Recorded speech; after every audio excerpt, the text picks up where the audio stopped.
Hi, hello, hi, and hello.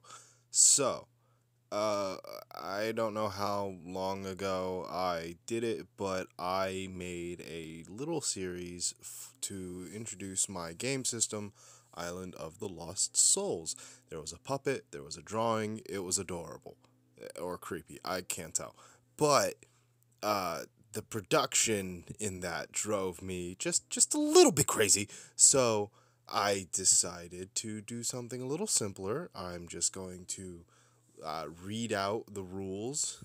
Might be a little more dry, but I think it'd be easier for me to do this over animation. This is. I guess I should describe my goals for the game. So it's sort of like a survival island game, very resource management type game, exploring a pre-built island with a bunch of different, fauna, uh, animals, and other such cave systems, maybe secret lores, whatever. But we're going to be focusing more on the mechanics.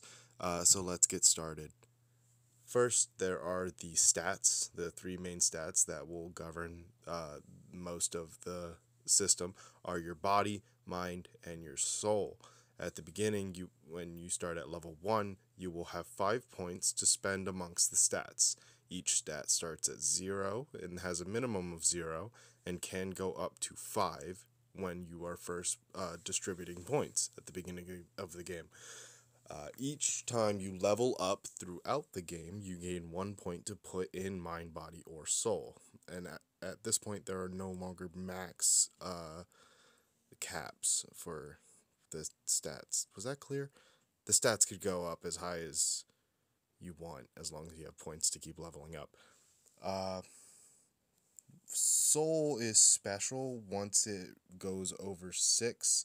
Any additional points you earn will give you a new skill from other classes, or if you'd like to make a new skill, you could run it by the GM, and you guys could work together to decide the details of the skill. I will explain skills later. Under stats, the next thing that will govern the play mechanically are your attributes. The first attribute is thirst. Literally, it's how thirsty you are. The attribute starts at a +3 and is reduced by 1 every day you don't have clean water. Your thirst can not go over 3, but can reduce into negative numbers as many days equal to your body multiplied by -1. So if you have like a 3 in body, your thirst can go down to -3. Uh, if your thirst reduces any further, you die because you die of thirst. Drinking approximately 2 cups of water raises the thirst by 1. If the water is dirty or contaminated, you still gain the plus, but you have a chance of getting sick. The GM will have to remember this or mark this down somewhere, and then they will roll on a chart.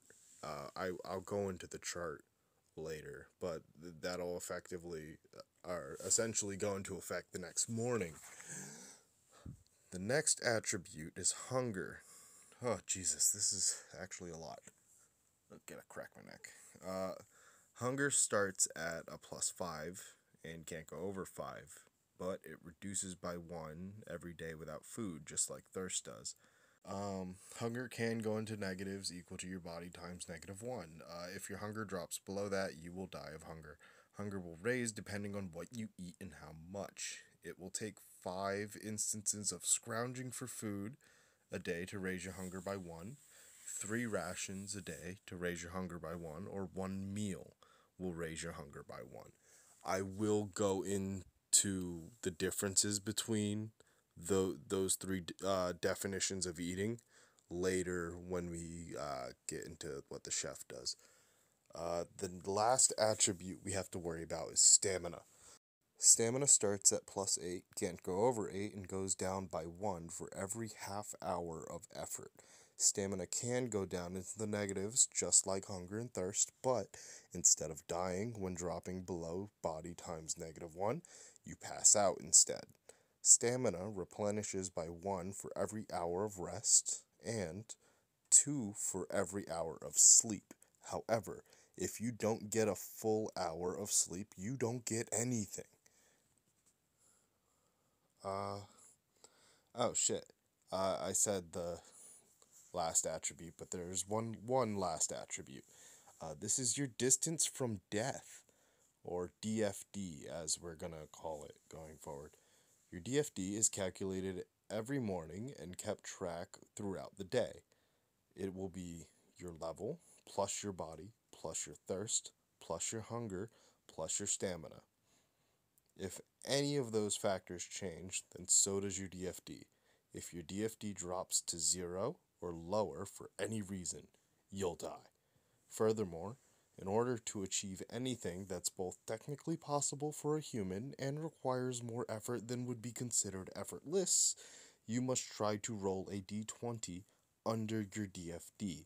If you're doing something related to a skill in your class, you're trying to roll under your DFD plus your mind. If a task is particularly difficult, the Game Master could make you add 1 through 5 to your die roll. Plus 0 is a moderate amount of effort, and a plus 5 is next to impossible. However, this can't happen to rolls related to a skill you have, even if the roll would otherwise require a plus 5. Again, we will get into what skills are and what they do and how they work and yada yada yada. Inventory. We're gonna very short section. Your inventory includes anything you consider to be yours.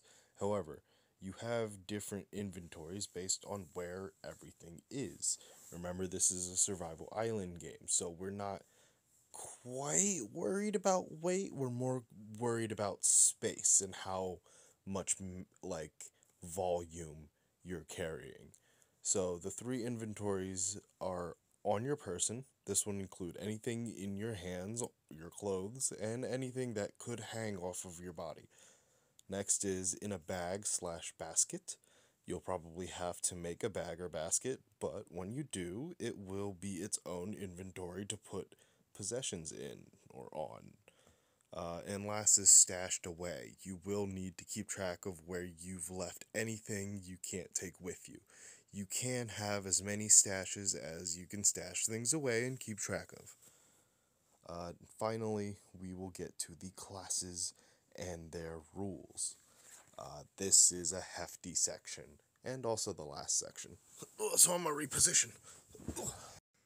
I guess I should explain something before we get started. So there are rules that are kind of like specific to each class. Excuse me.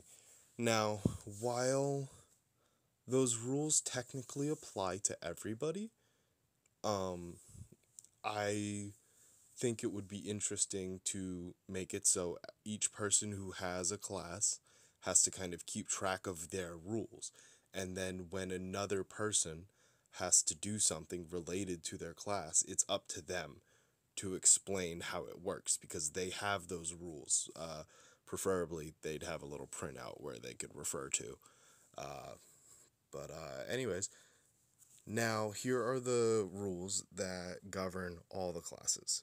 First is traveling. When traveling, you will have to spend 1 stamina to travel 2 miles in a half an hour. Traveling for any less than that will cost you 1 stamina anyways, because it's still considered effort for a half hour. When traveling, you may spend additional stamina to increase the distance traveled within a half hour by 1 mile per stamina you spent. Essentially, you're spending more stamina to run faster. Next is time and tasks. Almost everything you do will take time, and you only have so much time in the day. Each skill will have a minimum amount of time, or MAT, it can be done in. When you roll to do something, the MAT is multiplied by what you've rolled. That represents how much time you've spent on the task regardless if the roll passed. Unless you have a skill involving what you're rolling for, you don't get to know the MAT until after you've rolled. However, once you've discovered the MAT, for anything, you may write it down for later. If nobody does, the GM will make it up at their discretion. Before rolling, you could decide how much time is too much time to spend on a task before giving up and doing something else. Upon failure, you will automatically give up on the task after the chosen time. On a success, if the time it takes exceeded your chosen time you've given to the task, you may come back to the task later and finish it without having to roll again. I'm gonna break this into two parts. If that's okay with you. Maybe it's not, but maybe it is. But the next part is going to be all of the, oh yeah, this is a lot. Yeah, this is a two-parter. It's gonna be all the classes. There's 6 of them, I think. Whatever. Uh,